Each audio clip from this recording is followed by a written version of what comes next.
Good afternoon and good morning to all. Welcome to our session. My name is Henry Manguera of Royal Haskoning DHV, and I will be your moderator for this session.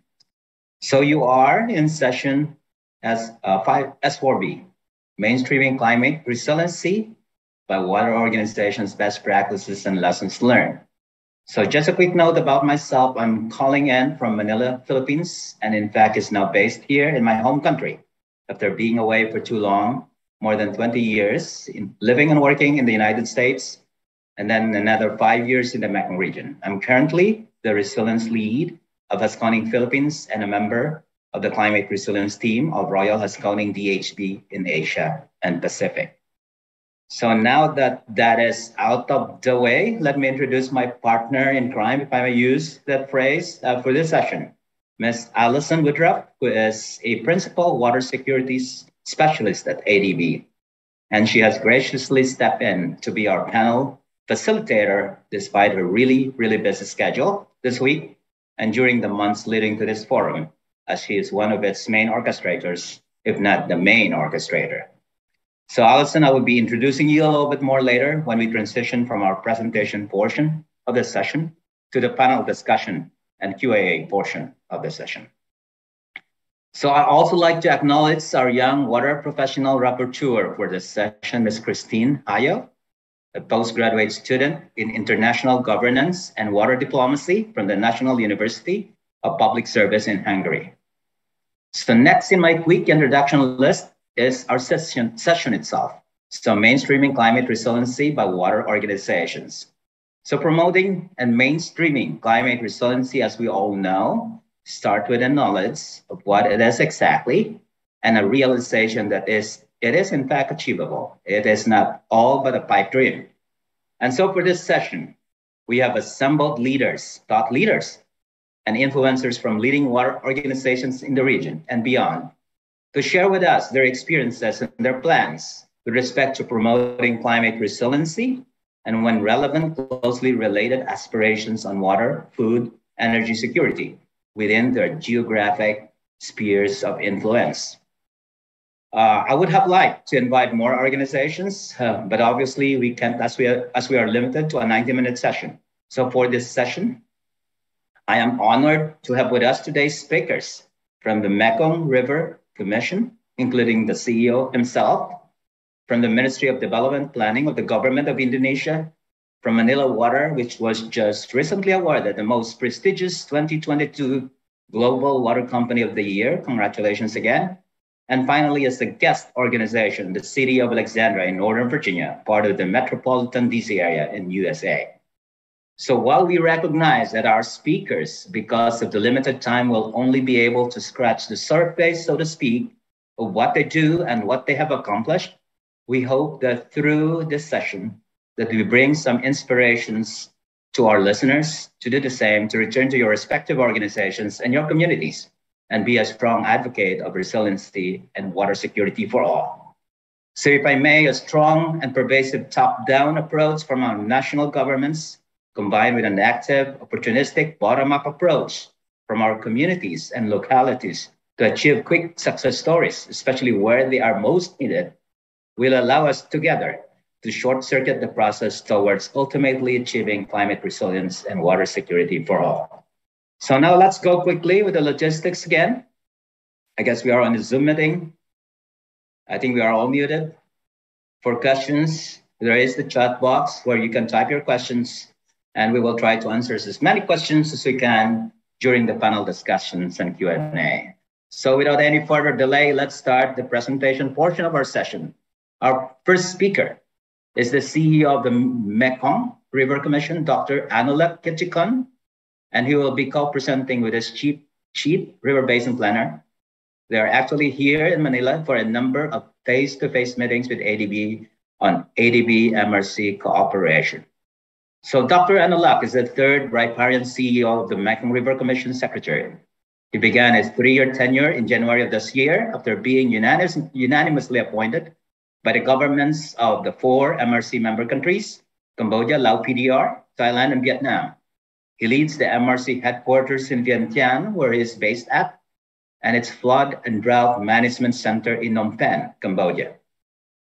He is the author of many publications, including recently 2 books, Small Countries, Big Diplomacy, Laos in the United Nations, ASEAN and MRC, and River Basin Organization and Water Diplomacy. He previously worked with the UN Secretariat in New York and taught at Brooklyn College of New York. He received his bachelor's in commerce and international relations, graduating as an international valedictorian from the Australian National University, and a Master of Doctor of Philosophy in Political Science and Development from the Graduate Center of the University of New York. Quite an impressive and accomplished career, I would say, at a very relatively young age. So his co-speaker, Dr. Lee, is the current Chief River Basin Planner of the Mekong River Commission, and as such plays a leading role in the formulation of basin development strategy, the basin plan, the many joint projects, and MRC procedures. He has been with MRC since 2011 and served in various roles, including as a socioeconomic specialist. The Cambodian national, Dr. Lee, held various positions at international and humanitarian organizations, including Oxfam America, United Nations Development Program, Handicap International, and Concern Worldwide. He has published a book entitled Planning the Lower Mekong Basin, Social Intervention on the Sasan River, and a book chapter on multi-scale dimension of civil society action in transboundary setting. So Dr. Lee holds a PhD degree in political and cultural change from the University of Bonn, a master's in development planning and management from the University of Dortmund in Germany, and a bachelor's in agriculture from the Royal University of Agriculture in Cambodia. So with that, I now request perhaps Dr. Annalette and Dr. Lee and his team and their team to please start your presentation. Please. Thank you very much, Dr. Henry Mangera, our good friend from the Mekong. Thank you for the kind introduction. I'm very honored with my colleague, Dr. Lee, to be here and join you at this ADB forum. Thank you for the organizer to do this exclusively virtually. So I think it's going well so far. Many interesting sessions. Just a sort of an introduction. I think most people know what the Mekong is and sort of its location. But for the benefit of maybe some of our audience, a recap of the Mekong and what kind of challenges it faces in terms of climate change. The Mekong is a large and great river, I think, without a doubt. Almost 5,000 kilometers in length. A drainage basin of almost 800,000 kilometer square, discharging area of almost 500 cubic kilometers. That's almost 100 or so cubic miles for our American audience.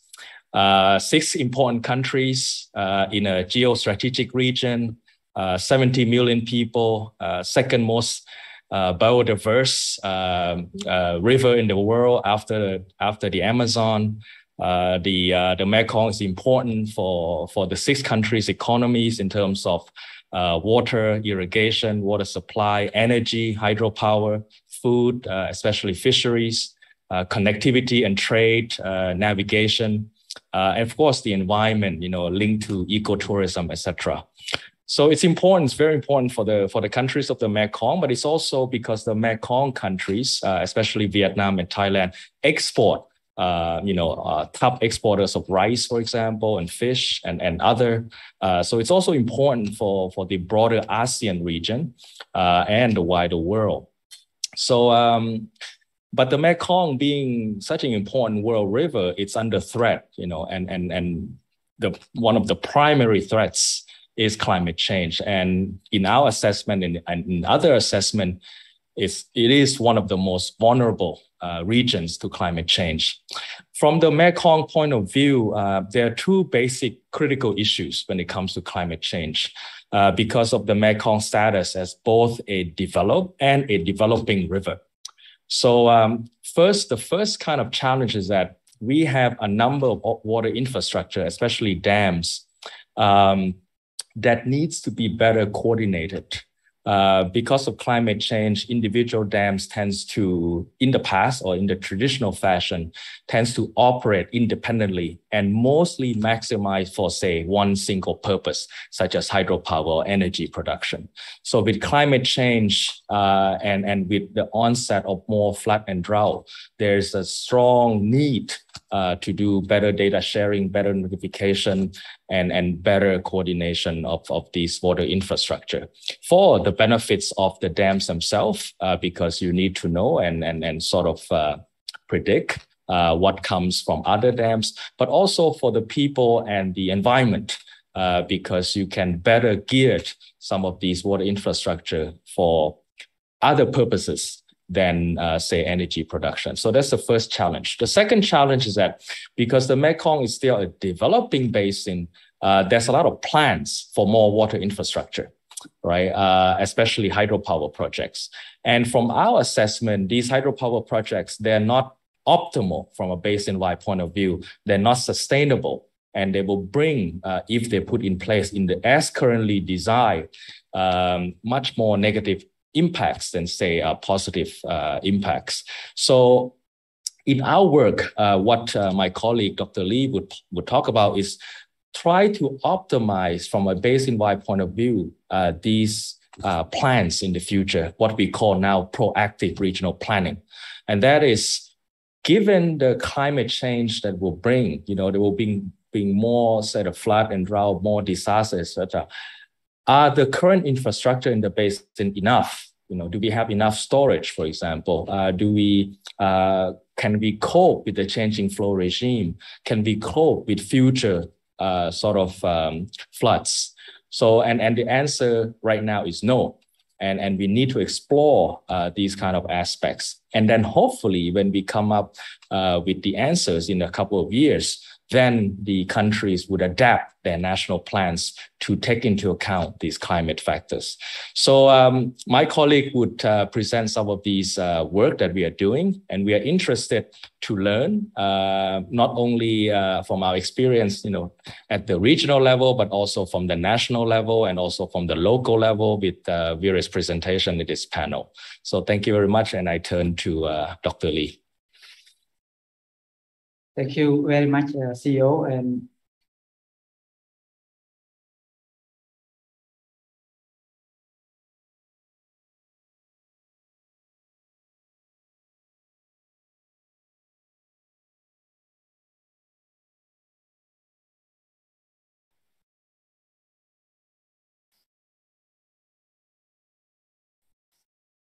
thank you, CEO. Good afternoon, everyone. I'm Tim Lee. I have the honor to present to you our work on the promoting climate smart infrastructure investments in the Mekong River Basin. So our CEO already briefed you on the setting of our work. So as you see here, this one is about the Mekong Basin health trends and outlooks.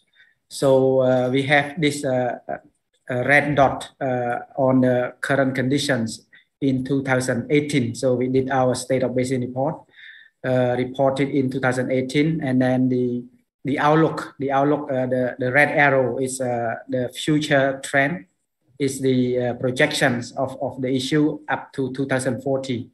So if you look here, we have current conditions. The big issue related to the reuse of sediment transport in the basins currently is a big concern, and also loss of wetlands, also big concerns.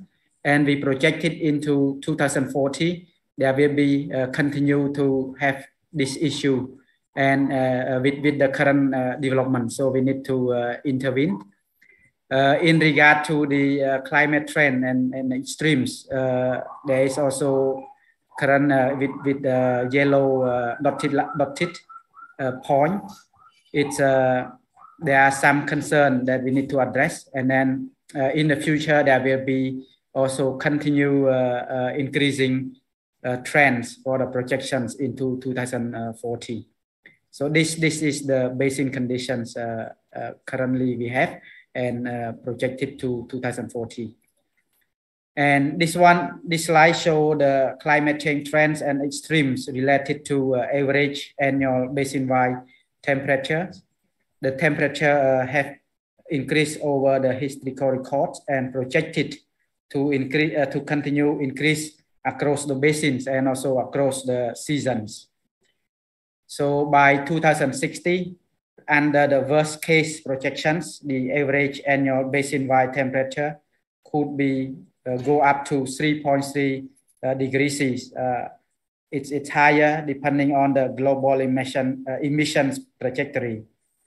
And over the basin water yield, overall basin water yields is projected to change in quantity and also through times, including flow and water level, wet season durations, peak flow, and dry seasons, minimum flows.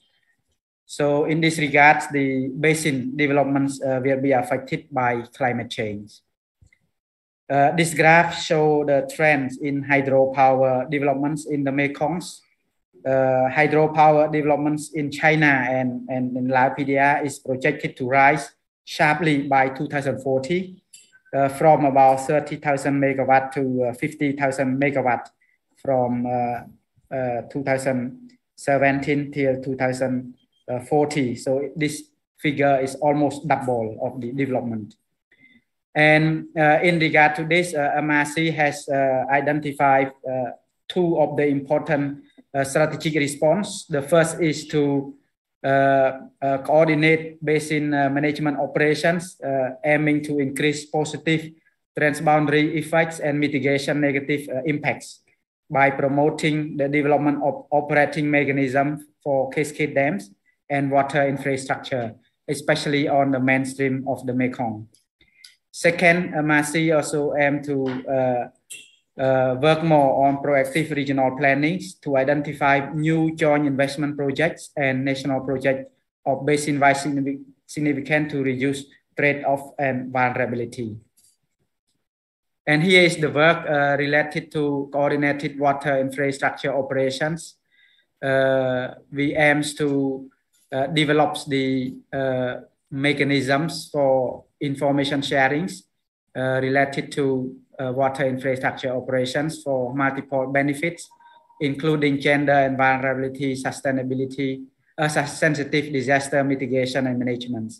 And we have already identified opportunity for coordinated operating rules and cooperations, arrangement on dam operations. We have completed our reports and approved by member countries. This year and next year, we are developing the cooperation mechanisms for data and information sharing for existing dams. And we take the case for Sayakbori and Don Sahongs to be for case study. Also this year and next year, we are developing the information sharing and communication mechanisms for water-related emergencies for the 3S, the Sesan, Sekong, and Srepok river basins, and to be achieved by 2023. And in 2024-2025, we will develop operating and communication protocol for existing and newly identified dams and other water infrastructure. So this will be our 5 years strategic work plan. This is our work related to proactive regional plannings. We formulate this proactive regional planning in response to the critical basin challenges which I presented to you earlier. So proactive regional planning is a management response that will develop new knowledge and answer to the changing flow regimes, limits of environmental asset storage, including identifications of humans and natural storage, sediment management, and water energy mix. So in the process, the MRC decision support framework is part of decision support systems will be upgraded from a planning tools into an operational management tools. It is a whole of basin planning to address regional water security, and it will bring together water, foods, energy, and environmental needs in an integrated assessment process. It will identify new supplementary investment projects and enabling activity that have not previously been considered by the member countries. It is the adaptive basin plans that we will develop by 2027 and will be approved by member country through study, scenario assessments, and decision support framework. And here is the approach to our proactive regional planning. We will have these 8 steps to carry out. The first one is to prepare the inputs, including identify knowledge gaps, reviewing on the water, food, and energy transport plannings from member country, and also review national sectoral development plans. And then we will conduct scenario formulations, upgrading our decision support systems. And this, as I mentioned, it's the aim is to have the support systems to be operational management tool rather than just for planning. And then we will formulate initial adaptive basin plans by 2024. So the first phase. And the second phase, we will upgrade our DSIF that will also capable in the environment, social, and economic assessment. So after we have this component together for our DSIF upgrade, we will have our final adaptive basin plans by 2027. And this final adaptive basin plan aims to promote climate smart infrastructure investments. And then after that, we will have the formulate some of the agreements to be agreed by member country for the implementations of the proactive regional planning. Here is the list of the strategic study that we will be conducted during starting the end of this year through 2023. The first one is to conduct the proposed limit of acceptable change for key environmental wetland assets, aiming to assess potential hydrological limits or threshold of change for priority wetland assets. So this is to address the issue on the loss of the wetland. The second study is focused on the inventory and recommended measure to reduce sediment extractions and sediment trappings to assess the range of potential options for managing the overall sediment balance, including sediment transport throughout the basins. So this is to address the issue of reduced sediments that you saw earlier on the basin conditions. The third study focused on identifications and assessment on alternative cost-effective energy water system integration options, aiming to assess technical and socio-economic feasibility of regional energy water system integrations options, including explorations for floating solar with hydropower, seasonal storage, pump storage, etc.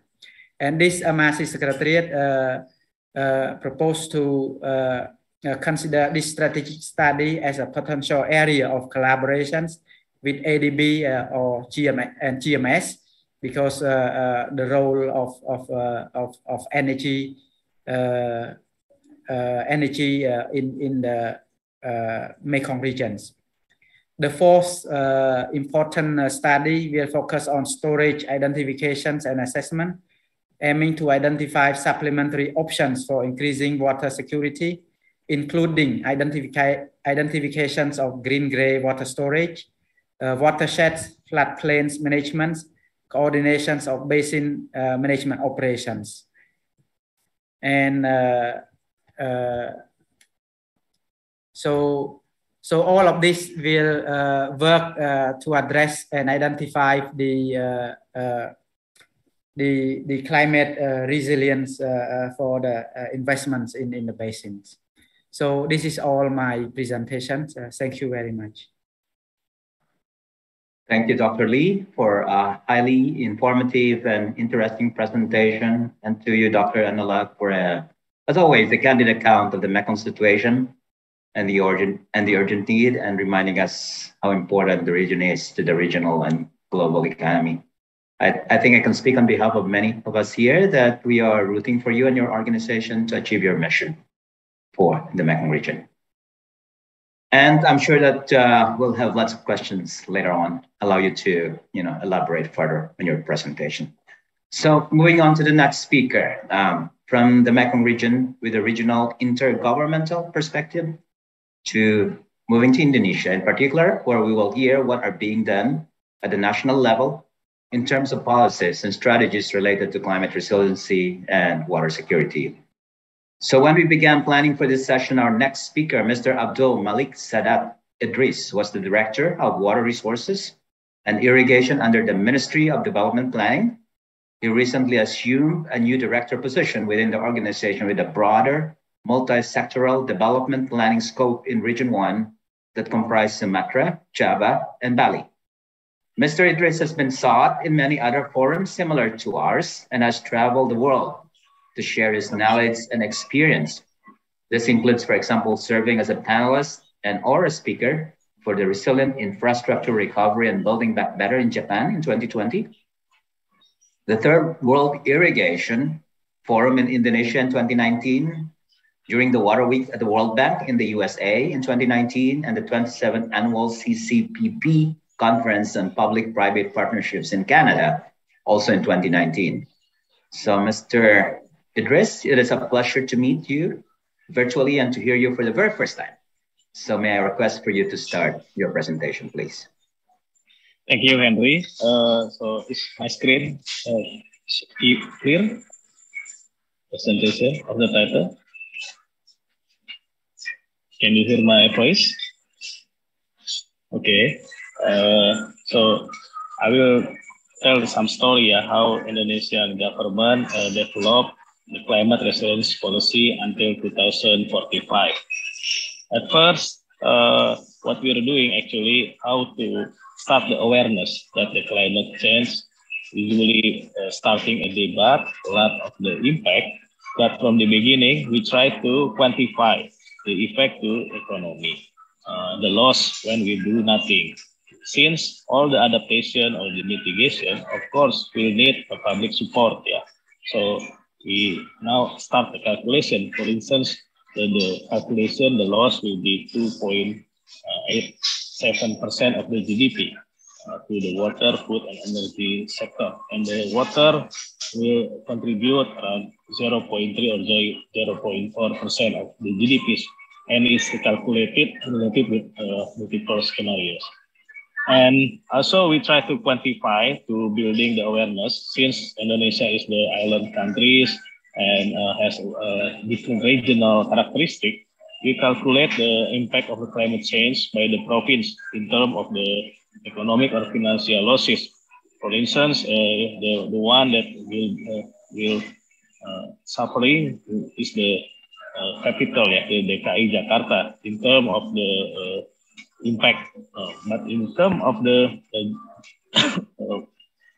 by province, by the GDP per capita, there will be a difference among the region. For instance, in the less populated, the Papua Barat, in the term of the total loss is not really high. But when we doing the basis on the per capita, it will be very significant. And what we're doing also try to downscaling the long-term strategy into much more concrete and short and medium term to develop the action plan and also later on integrated into the national and sectoral development plan. And we focus right now in the adaptation aspect that from the beginning we realized that the synergy between sectoral and military agencies is needed, and the cross-cutting issues such as knowledge management and community is important. And the adaptation cost is divided into the governance aspect and also the implementation of the any action and the multi-sectoral. So, for instance, the challenge, however, in the challenge in the water, we have a very different regional analysis. First, for instance, in Java Island, it's considered a deficit from current point of view, and also it consumes a lot of our water, and most of our water usage is for the irrigation, and Java is half of more than half of our rice production and also half of our rice consumption. So it's one of the challenges how that the climate change adaptation will be contextual with the regional characteristic. And and we formulated also how to combine combining the action plan into 6 clusters of the program to address the water threat, improve our water services, and in the same time improve our water governance. The program is the relieving the water stress, tackling pollution, enhancing sustainability, and improving resilience to disaster, accelerate water supply, improve our sanitation service, and modernize our irrigation and improve productivity. And dealing with the cross-cutting issues, we overhaul our governance framework, for instance, issuing the new water law and reinforcing institution and develop capacity. And last but not least, to improve our spending quality in water sector. And we formulate the action plan by 3 pillars, to combining the technocratic approach. For instance, we already done our climate change downscaling from the RCP, from IPCC maybe in 2010, combining with the participatory approach to achieve consensus planning, implementation, and monitoring. We divide the action into 3 pillars: managing water sustainability, improving inclusivity, and strengthening governance. For instance, the action will combine a 3x3 matrix. For instance, in the managing water resource, take action to overcome the local water problem, and then continue with also tackling the water qualities, and later on sustainability and improve resilience to disaster. And in the inclusivity of water services, we accelerate efficient water supply, but in the same time we will modernize our irrigation to better use our efficiency in water use. And then the policy direction will be implemented by the 5 years program. For instance, the adaptation from beginning we introduce, because the water sector is also consist a lot of stakeholders, how we can balance the nexus between food, water, energy, and disaster. And how actually we build effective adaptive infrastructure, for instance, to improve our storage capacity by using them, modernization, irrigation, flood control, and provision of water level. And then we develop also the program locally, integrated, for instance, in North Java, integrated coastal development, multi-purpose reservoir, pipe drinking water access, and improve our drainage and flood control. Thank you very much for this slide. All right. Thank you, Mr. Idris, for a very interesting presentation. Again, it is great to learn more about the policies, policy directions, and strategic action plans of the government of Indonesia, in particular through your Ministry of Development Planning. So please stay. We will hear from you more during the panel session. So moving on, but not too far, right here in the Philippines, is Miss Christine Emboltoria, or Bay to her friends and colleagues. This time we will hear what Manila Water is doing right there at the community level. So our speaker, Miss Bay, is currently the head of Strategic Asset Planning Department of Manila Water Company and leads the development of the water and wastewater master plan of the company's Manila East Zone concession. I understand that the East Zone only serve about 7.3 million people. Pretty easy for you guys, right? So anyway, she has been with the Manila Water for almost 20 years and has worked across different units of the company: business operations, water network planning, new business development, project management. So Bay is a professional civil engineer and has earned her Bachelor's of Science degree in Civil Engineering from the University of the Philippines in Diliman. Miss Bay, before I give the floor to you, I'd like to say I'm one happy customer of Manila Water. I live in Antipolo, and I always know that when I open my tap, clean and safe water will start flowing out of the tap. So no question about it. So in addition to that, just a couple of months ago, your truck came to my home to help me with a much needed service maintenance of my on-site sewage disposal system for free. So double thank you to you. So Ms. Bay, the floor is yours, and you can certainly have a few extra minutes from me. Thank you. Thank you very much, Henry. I would take note of that, and you'll be one of our benchmark customers from now on. So good day, everyone. Before I start, I would like to thank ADB and Henry, of course, for giving Manila Water an opportunity to share our best practices and experiences in our Manila concession. And I hope that my short presentation will provide valuable inputs and helpful inputs to other water utilities that are here in the Asia Water Forum. So today I'll be sharing a brief overview of the Climate Change and Natural Calamity Risk Mitigation and Contingency Master Plan of Manila Water in the East Zone concession. Next slide, please.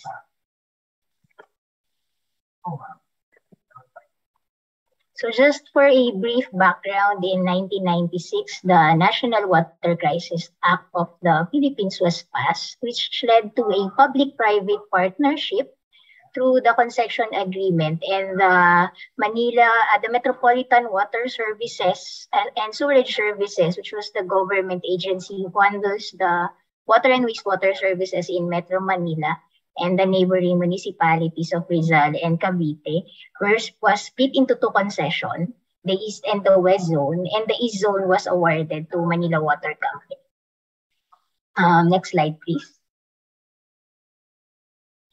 So the East Zone concession consists of 24 municipalities in the east of Metro Manila and parts of Rizal province. And as Henry mentioned, we are providing the complete water value chain to 7.3 million population of this area. So we're covering from the management and development of the water sources to treatment, distribution, customer relationship, business operations, down to sewer collection and treatment. So next slide, please. With regards to climate change and natural calamities, the Philippines is one of the countries considered as vulnerable to climate change. It has been impacted by severe weather conditions in the past years. Historically, for the past 25 years, Metro Manila has experienced medium to severe El Nino every 5 years. The most recent one was in 2019. And on the other hand, typhoons and extreme rainfall are being experienced almost every year in the country and also in Metro Manila. So two of the most devastating typhoons that impacted Metro Manila was in 2009. One was in 2009, Typhoon Ondoy, or the internationally known as Ketsana, and Typhoon Ulysses, internationally named Vemco, which is most recent just in November 2020, wherein most areas of Metro Manila and Rizal were flooded.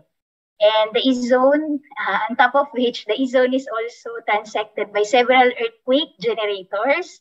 And among the active fault system is the valley fault system, which poses the highest risk in the East Zone concession. According to the Philippine Institute of Volcanology and Seismology, or PHIVOLCS, they predicted that the active phase of the valley fault system is approaching, and it can have an estimated magnitude of 7 or higher. Next slide, please. So with this risk and challenges in the East Zone concession, the Natural Calamity Risk and Mitigation and Contingency Program was developed by Manila Water. This is through in-house studies, as well as studies undertaken by authorized government agencies in the Philippines. So the studies assess the impact of catastrophic events on the water and wastewater system, specifically in Metro Manila and neighboring areas of Rizal. And in 2016, Manila Water also conducted the Resiliency and Business Interruption Study, which identified critical facilities at risk and developed risk management strategies for asset resiliency and service continuity, including business interruption mitigations to ensure that the impacts of these natural calamities are properly addressed. And then the master plan aims to mitigate the effects of the natural events and calamities to ensure that we'll have optimal supply during disasters and natural calamities. And then we closely coordinated and collaborated with several agencies in the government that also do their master planning with regards to natural disasters and climate change. And we continually coordinate with them in the calibration of this master plan. Next slide, please. So the master plan is actually consisting of 3 major programs. One is water security, second is resiliency and response, and third, but definitely not the least, it's sustainability and climate change policy. Next slide, please. So the first one, the water security master plan, at present, 97% of Metro Manila is still relying on one dam, the Angat Dam, which is located in the province of Bulacan, north of Metro Manila. And it's governed by an allocation protocol for domestic water use, irrigation, and power supply. So given this critical dependency of Metro Manila with just one source, the water security master plan has 2 main strategies.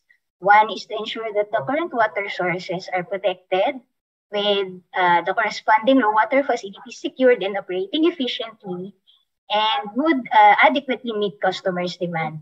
And 2 is to closely work with MWSS on the development of alternative and new water sources to make sure that we'll have adequate water supply for our existing and future demand, even in the events of natural calamities, of course.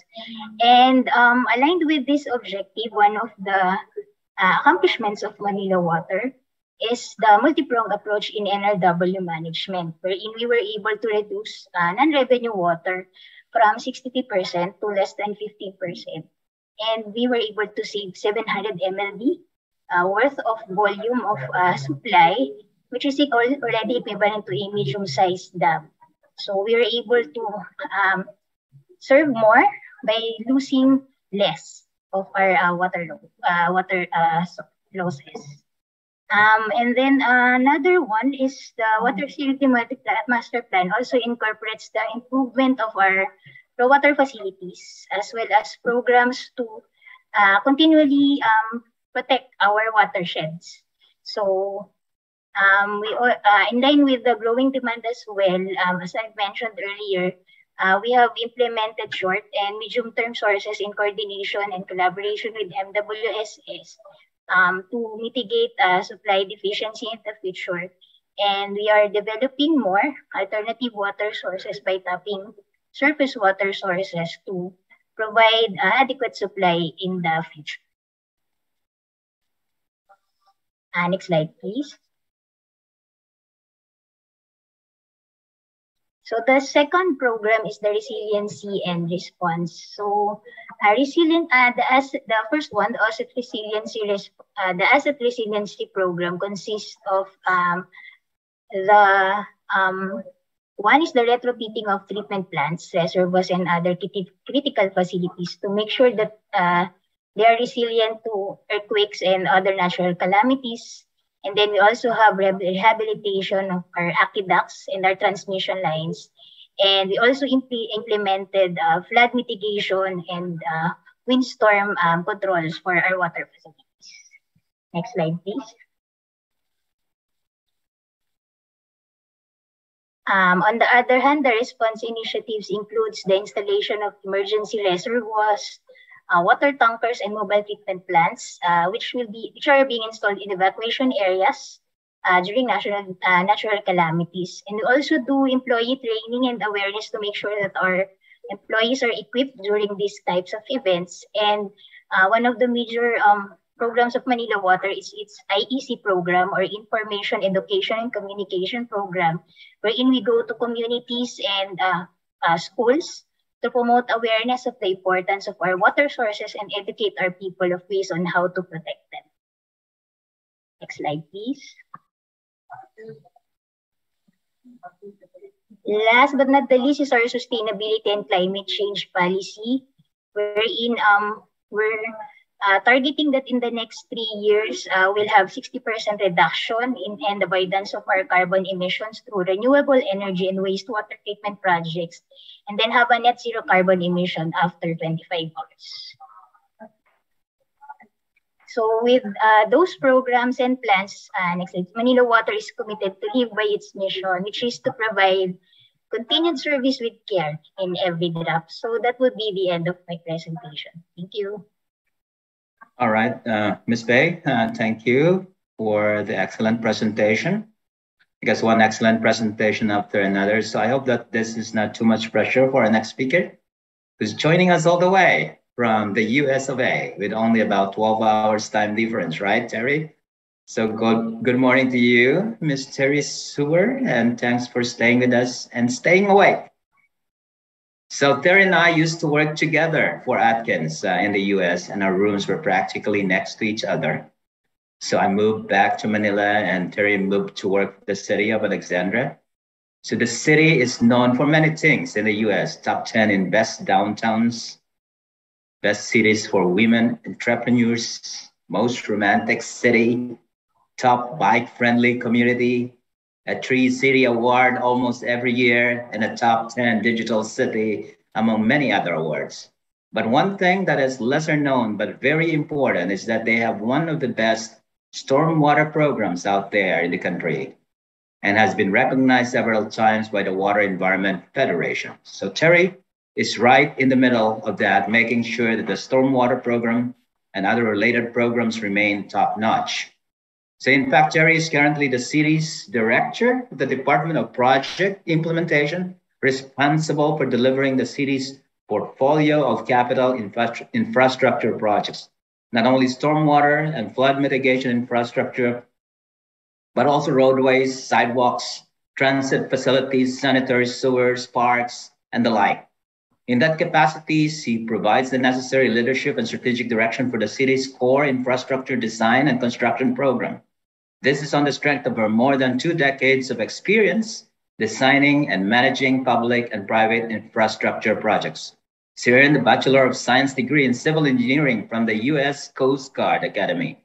She is a licensed professional engineer, a certified project management professional, a credentialed design-build professional, and a master stormwater practitioner by the Chesapeake Stormwater Network and the Center for Watershed Protection.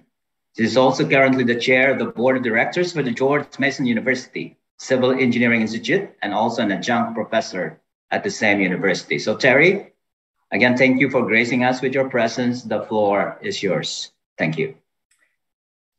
Good afternoon, everyone. And if you'll excuse the time difference for me, it is a bit early in the morning, but it is a pleasure to be here and to be speaking with you all today. As Henry mentioned, it's quite a feat to follow those speakers from before. So I will do my best. You know, I'm conscious of those speakers that have gone before were from very large organizations covering very large geographic areas. And I hope this kind of brings it down to the local level. So the city of Alexandria is about 15.75 square miles, which is about 41 square kilometers. We have 160,000 residents. As you can see from the map here, we are on the east coast of the United States. We are immediately outside of Washington, D.C.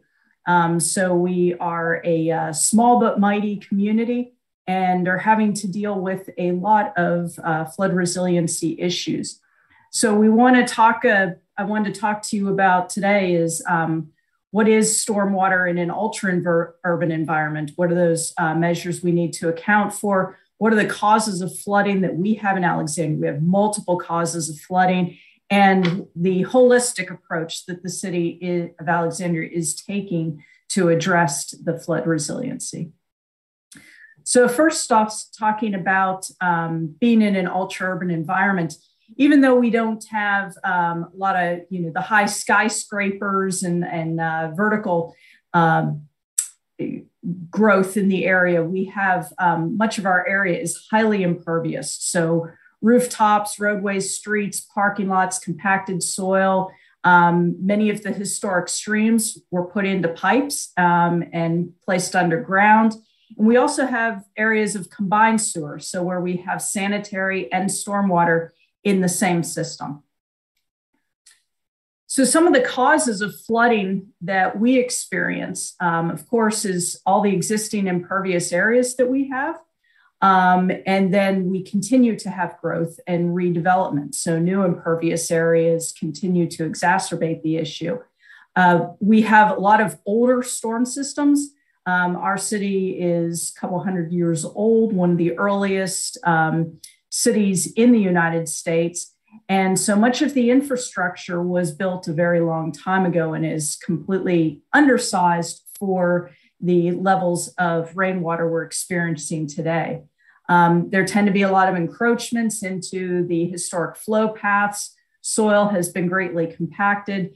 And then, of course, lawns are not a natural surface and do not act as the forest conditions did previously.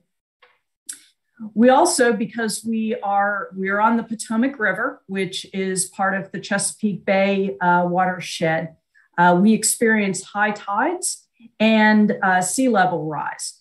So as you can see from this photo here, that is in what we call our Old Town area of Alexandria, the river can overtop the flood wall and back up into the streets.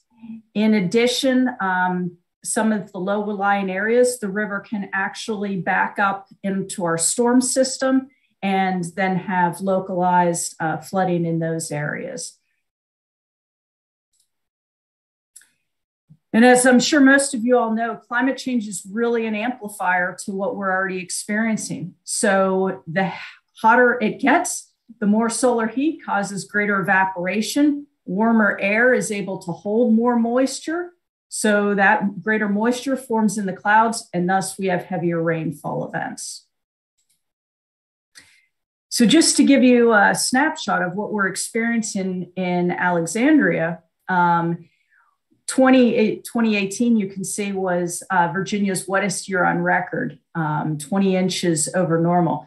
And we keep experiencing these very ultra localized flash flooding events. So we've had times where it is really just a couple of square blocks that experience a significant spot rainfall event. And that area, the storm system and the streams become completely overwhelmed. And so we get a lot of flooding into homes, into streets. It becomes a very dangerous situation. And the flood levels that we're experiencing, the levels of rainfall, are to the 50 and 100-year storm levels, whereas our storm systems, although they're currently required to be built to a 10-year storm, our historic systems that are much older were often built only to a 1 or 2 year storm. So when we're experiencing these high levels of storms, we're really having a lot of flooding.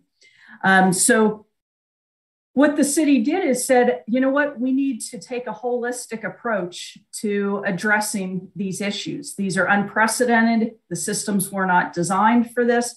And of course, the public, the community was crying out for help, saying, there's a lot of damage and dangerous situations. So our holistic approach involves multiple types of projects and initiatives. So first, and I'm going to go into these in a bit more detail, but we looked at large capacity projects, and we kind of named them like that because there's some projects that we know will take years to design and construct. They are going to be extremely disruptive and really involve major types of construction, unprecedented conditions. And so we needed to set those aside in their separate group and make sure that they were happening in parallel with everything else. But we didn't want to just focus on those because we said there's some things that we can do nearer term to make a positive impact for our community. So we looked at the idea of what we're calling spot projects. So those are much smaller projects. We get out into the community to understand what are the issues, and is it something as simple as adding some additional storm inlets, or are there some green infrastructure pieces that we can put into place to help reduce the flooding in areas. And these are projects that we're able to do within a couple months. You know, people don't always give as much attention to the maintenance and operations of systems because it doesn't seem as sexy as building something new.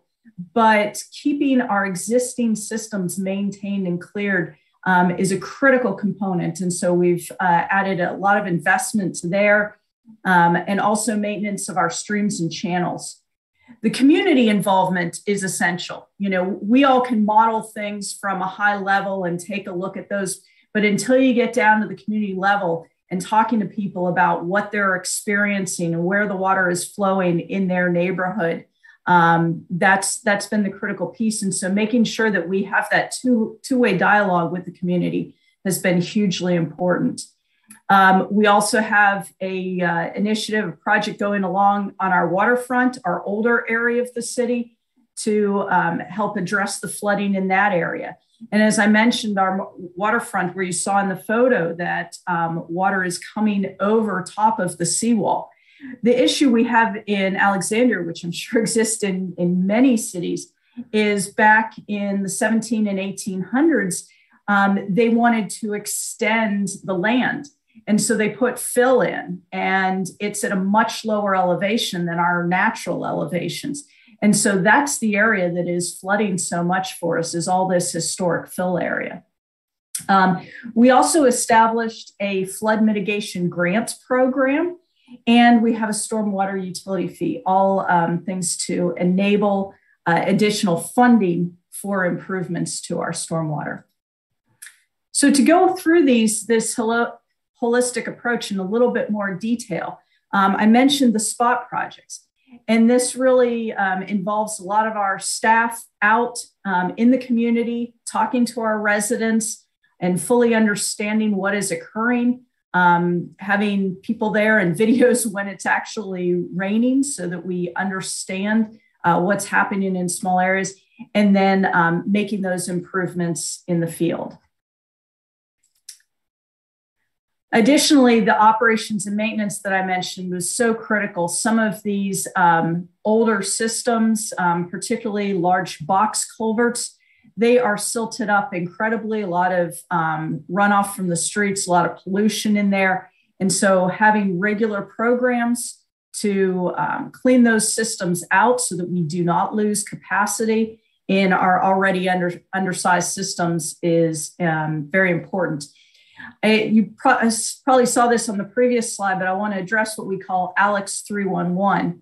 And that is a system whereby the community can communicate directly with us. So 311 is a number that they can call on the phone. They can also text. They can post on Twitter. They can go on a website. So there's multiple ways in which the community can communicate with us. And they can tell us what they're experiencing locally, what they're observing. And so by bringing the community into the problem, having them be eyes on the ground, because, our staff obviously can't be everywhere. And by recruiting our community members to help be part of the solution, that's a really important part. So we talked about that community outreach. You can see here photos of city staff directly going out into the community and talking with residents and understanding what they're experiencing. And many of those community meetings have resulted in more and more spot projects and helping us understand how we can benefit the community. In addition, on the right side, you can see the flood mitigation grant program. So this was a really important program. Initially, when we wanted to set out to do this, we didn't have the legal authority to be able to provide grants to residents to make improvements on private property, but we were able to get approval from the Commonwealth of Virginia. And what this allows us to do is if residents make flood improvements to their own property, such as doors like you see here going down into basements to help protect from flooding, raising up their air conditioning units so that they're not destroyed by flooding. We are able to grant them up to $5,000 for those improvements to reimburse them for those costs. And that's been a very highly effective program and one that we really are telling the story about to people. So we've captured videos and stories of those who have done really, really good improvements to their home, and we're sharing those with others in the community to help encourage that work. We also have a lot of green infrastructure. And what's important is helping people understand that green infrastructure is not just about the water quality, but it can make a tremendous impact on flood mitigation. And, you know, flood mitigation is what people see every day. And so it's where we're getting the most outcry from the community. But we also want to ensure that anything we are doing is also responsible in making sure to adequately treat the water quality. So some examples you see here on the far left is a urban bioretention basin. So we're able to put it right along street areas to allow the water to infiltrate. We've put water cisterns. This is this one that you see in the top middle is on a fire station. So in our public buildings, we're trying to encourage the water reuse. We use pervious pavers, as you can see on the bottom center, which encourages infiltration. On the top right is a created wetland. So where we've lost a lot of wetlands because of all the construction urbanization, we're able to bring some back. And in the bottom right is what we refer to as a living shoreline. So some of our shoreline areas, rather than putting in large seawalls, by introducing living shorelines, we're providing both water quality and that flood resiliency. As I mentioned, the community outreach is hugely important. We need the community to be partners with us in all of this.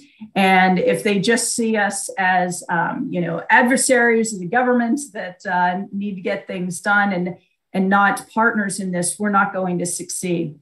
So we've had a very robust community outreach program using social media, having video storytelling, newsletters, telling people what they can do to be part of the solution, and then also informing them about what we are working on so that they know when the improvements are coming. Particularly some of these large capacity projects are going to be hugely disruptive to our community. And so we want to ensure that they're aware of that and that they are helping us be supportive of those solutions.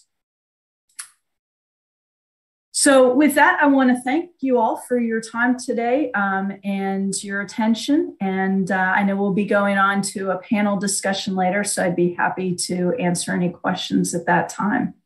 Thank you. All right, thanks, Terry. It is good to see you again and be reacquainted with all the great things the city is doing for the community. Officially, we're running out of time, and so we will transition very quickly to the panel session. Again, Ms. Allison Woodruff will facilitate it. Ms. Allison Woodruff is a principal's water security specialist in ADV, and I think we'll skip the additional introduction if you don't mind, Ms. Allison. So please, Ms. Allison, please take the floor for the panel session. And if you could actually close the session for us, take as much as you can for the panel session, please. Thank you. Thank you, Henry.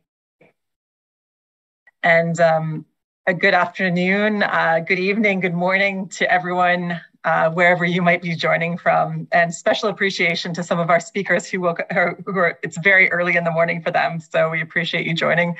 I've been listening to the presentations from our esteemed speakers with keen interest, and it's wonderful to hear how organizations, not just in our region, but outside of the region, are taking concrete and practical actions towards building resilience to climate change at the national level, where we heard from BAP and us, the regional level in the case of the Mekong River Commission, and the city level in the case of Manila Water and the city of Alexandria.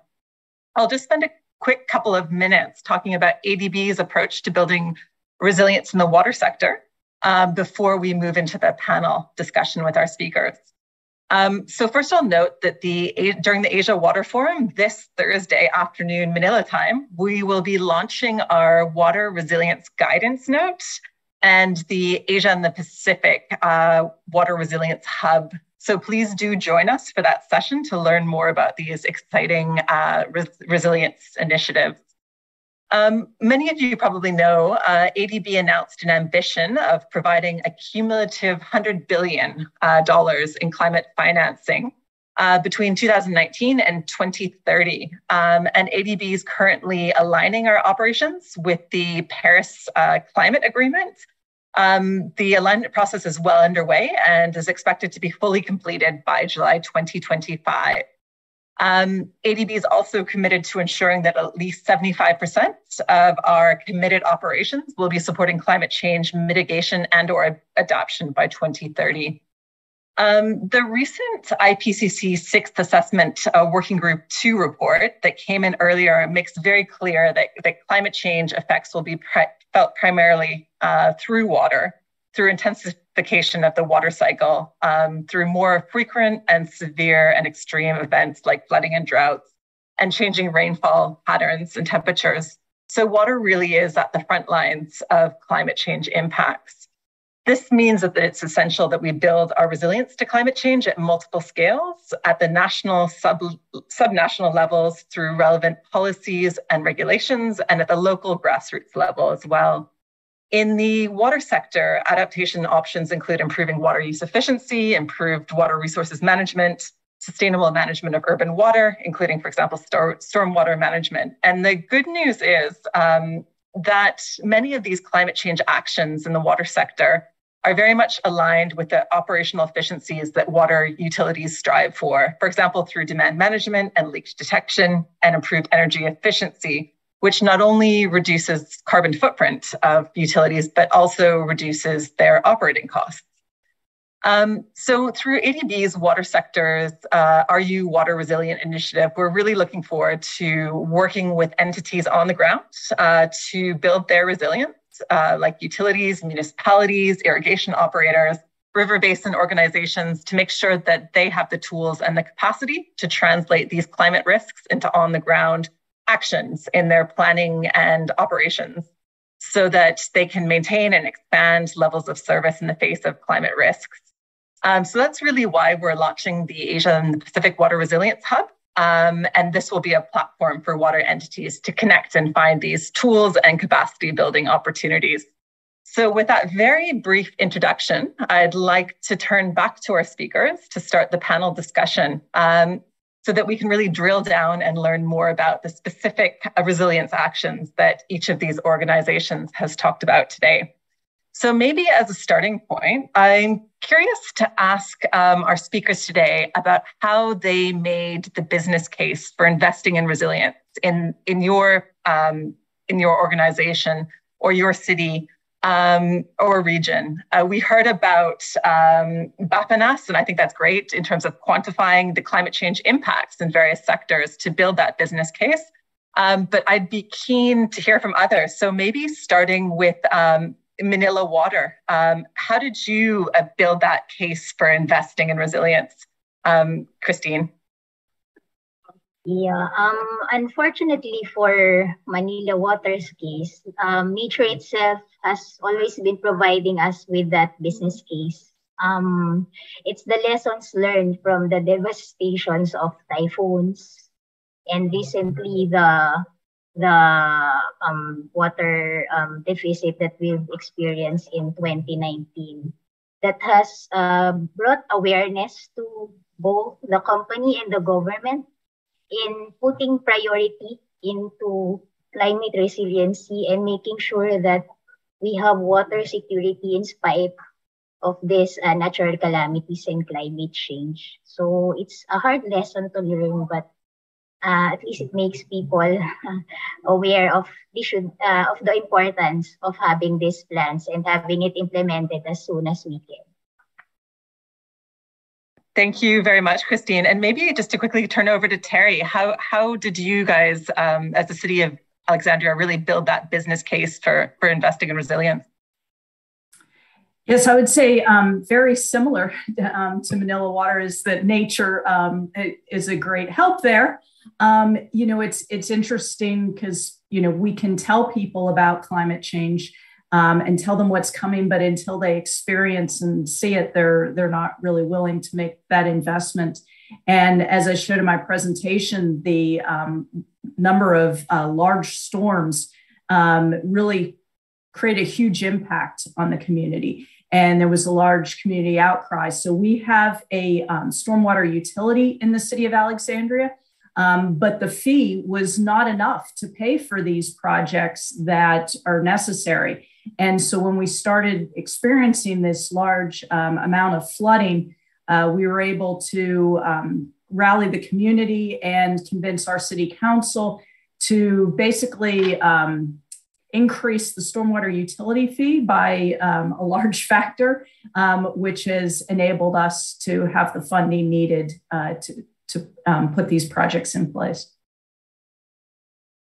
Great, thank you, Terry. And maybe turning to Dr. Lee, the MRC has a big challenge in that you're managing multiple member countries along the Mekong River Basin. How has your organization built that case for investing in resilience among your members?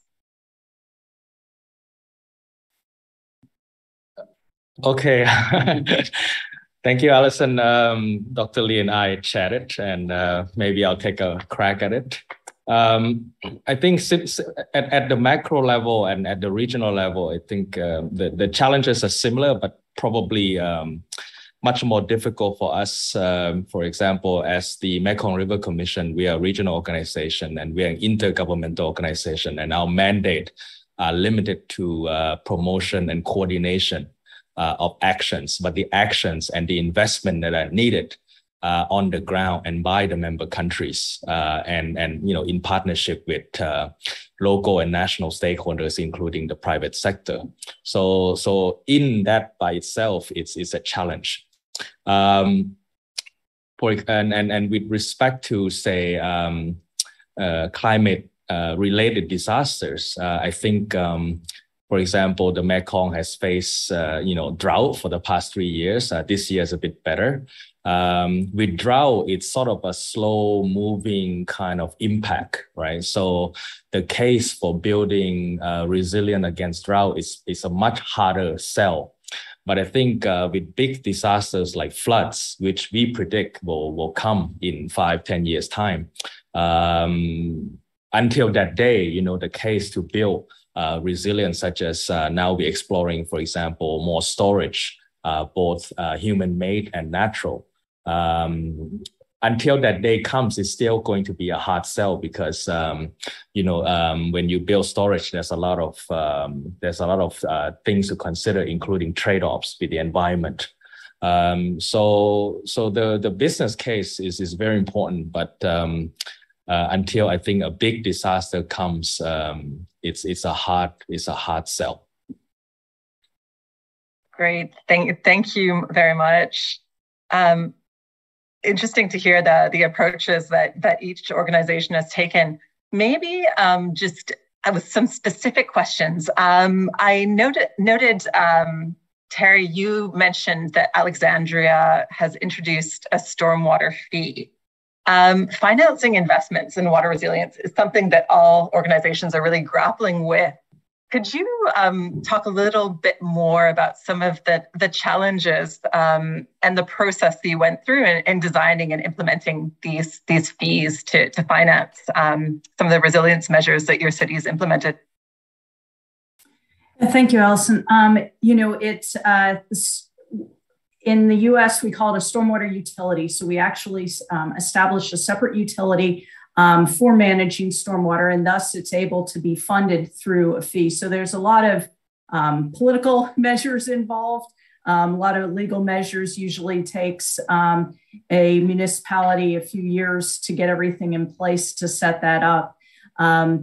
The basis for the fee is based on how much impervious area an owner has. So that's both on the residential and the commercial side. So people are they have to pay their fee based on their percentage of impervious area. The other piece we have is people can receive stormwater credits.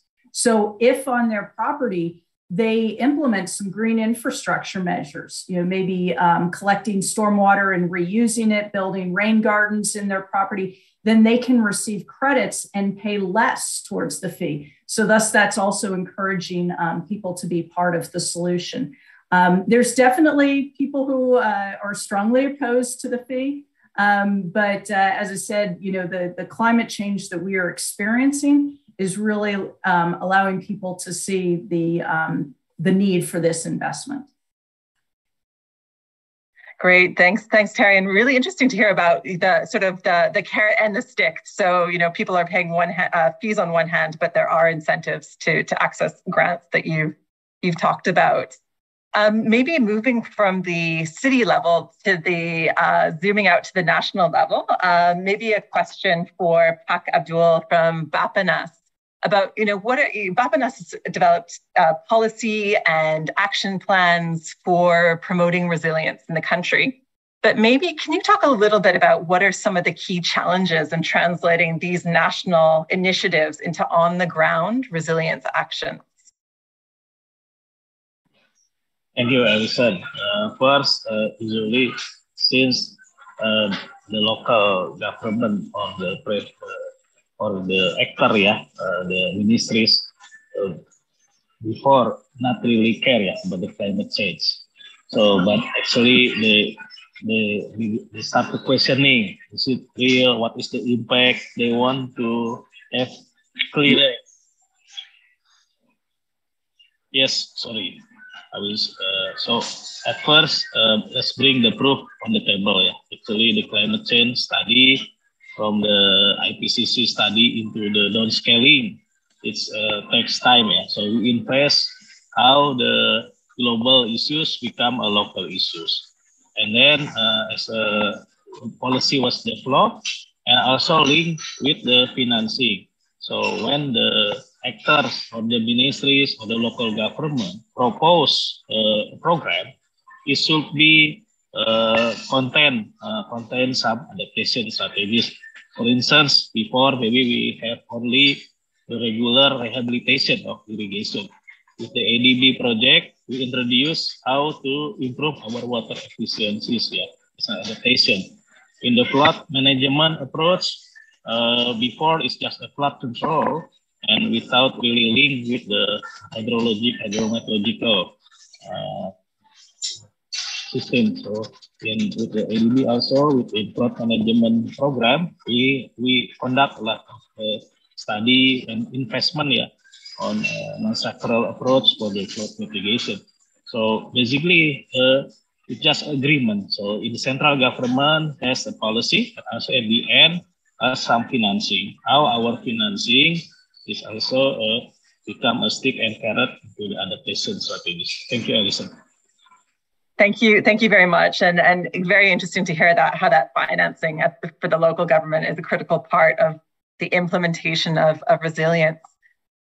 Maybe moving on, staying at the local level, question for Manila Water and for Christine. So as we saw during the COVID-19 pandemic and with frequent typhoons and floods here in the Philippines, it's often the poorest and most vulnerable that suffer from water-related risks. I was curious to know whether Manila Water's resilience strategy included specific measures for protecting the poorest and most vulnerable and sort of the most high-risk areas. And just wondering if you could speak a little bit about that. Thank you. Thank you, Alison. With regards to the low-income communities in the East Zone, one of our flagship program is what we call in Filipino, it's Tubig Para sa Barangay program, or water for the low-income communities, wherein we design the distribution network in a clustered type distribution network, wherein we group the communities in 4 families so that access to water connection would be more affordable to them. And we have a sort of a special tariff. We call it the lifeline tariff mechanism for the low-income communities with less than 10 cubic meter consumption. Their tariff is actually at the minimum so that it would be affordable to them, such that water can be affordable even at the low-income communities. And we collaborate with the government agencies because most of these low-income communities live along the waterways where flooding is really where they're really at risk of flooding. So the government has a program of relocating them to more safer areas. And one of the challenges of the government is that when they relocate in that area, the basic utilities like water and power are not readily available in those areas because mostly they are away from the city. So those communities that were relocated within the East Zone, mostly just outside of Metro Manila. So we do tubig para sa barangay or water for low-income communities there so that they would have access to potable water even in those even if they're far from their original location, so that they don't have to think of going back to the risky areas along the waterways just to have access to utilities.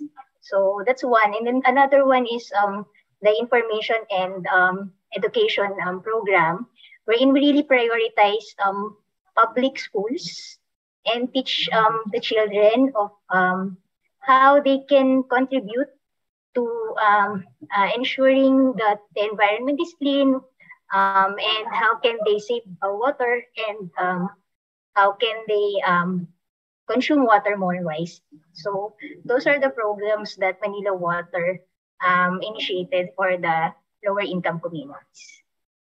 Great. Thank you very much, Christina. And I think that you made a key point about the social program to provide basic services to the poorest. I think that's one of the points, is probably one of the most effective resilience measures is ensuring basic access to water services. So thank you for touching on that. Probably another question for the Mekong River Commission speakers that we have today. Could you talk about some of the challenges that are involved in developing and implementing resilience measures at the regional level, and how you've overcome this among your members in terms of promoting and pushing actions that need to be coordinated and taken? Thank you. Thank you, Alison. So I will take these questions. So as I presented to you earlier, I think challenges is to identify the regional projects, interventions on climate resilience. So in doing that, we have this study for strategic study I presented to all of us earlier. Now, the only thing we need also agreement from member countries to agree on that project. So we have to also conduct the study, the policy, climate resilience related to water sector from all countries, right? And then we have to identify interventions that are fit to climate resilience for all countries. So we need to identify what kind of policy and strategy are existing now in each countries, and then we have to look what is the common issue at the regional level. CEO, my CEO already presented to you. So the big issue related now, we focus more on the flood, but we also not ignore on the drought as well. It's two sides of the same coin. So now we are working on this addressing the flood and drought issue related to climate resilience. So in order to formulate that, we need agreement from member country, and also about the specific project, and also the area of focus, which part, the most vulnerability that we need to address first. So that could be a long, I think, negotiations, stakeholder engagement. So as I presented to you, we will have the 2024, our initial adaptive basin plans. that address climate change also. So by that time, we will have a initial list of the adaptations proposed to country and agreed. And then they, as CEO mentions, the interventions will be taken up by the governments. We only formulate the adaptive basin plans, but all of the actions and budget financings are from member countries and from development partners. So that's a second part of the challenge that we need to finance the adaptive basin plan. Yeah, thank you. Great, thank you very much, Dr. Tim. And I see we only have 5 minutes left in the session. But maybe if I could just ask, giving 1 minute each to the panelists, what advice would you give to organizations who are just starting to embark on their resilience journeys and thinking about how climate change will impact them? What advice would you give to these organizations in starting to develop their resilience strategies? So maybe if I could start, first of all, maybe with Terry from Alexandria. Thank you. Well, there's a lot of advice if you're just starting off. And I would say, what I've touched on before is one of the biggest pieces is that communication to help create partnerships with multiple groups and helping to make the case, helping folks understand what is happening and why we need to invest in these measures. Secondly, I'd say really for the organization that is implementing the resiliency is having a good baseline to understand your current state and understand your most critical issues. Sometimes what is most visible is not actually the most critical. And so taking time to model and have a good understanding of where you're starting out, I believe is incredibly important. And then getting that buy-in and investment from the community will help make it all happen. Great, thank you, Terry. And maybe next, just asking maybe Bapanas, if there's other countries who are thinking of embarking and doing something similar to what Bapanas has accomplished, what advice would you give to them? Thank you. First, to make the adaptation is realistic, because sometimes people think that the solution is still far away, but actually the solution is already here. The technology is become cheaper.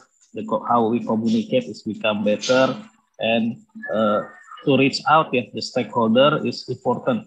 For instance, for the adaptation for the climate change for agriculture, the role of the ICT and communication to reach out the people.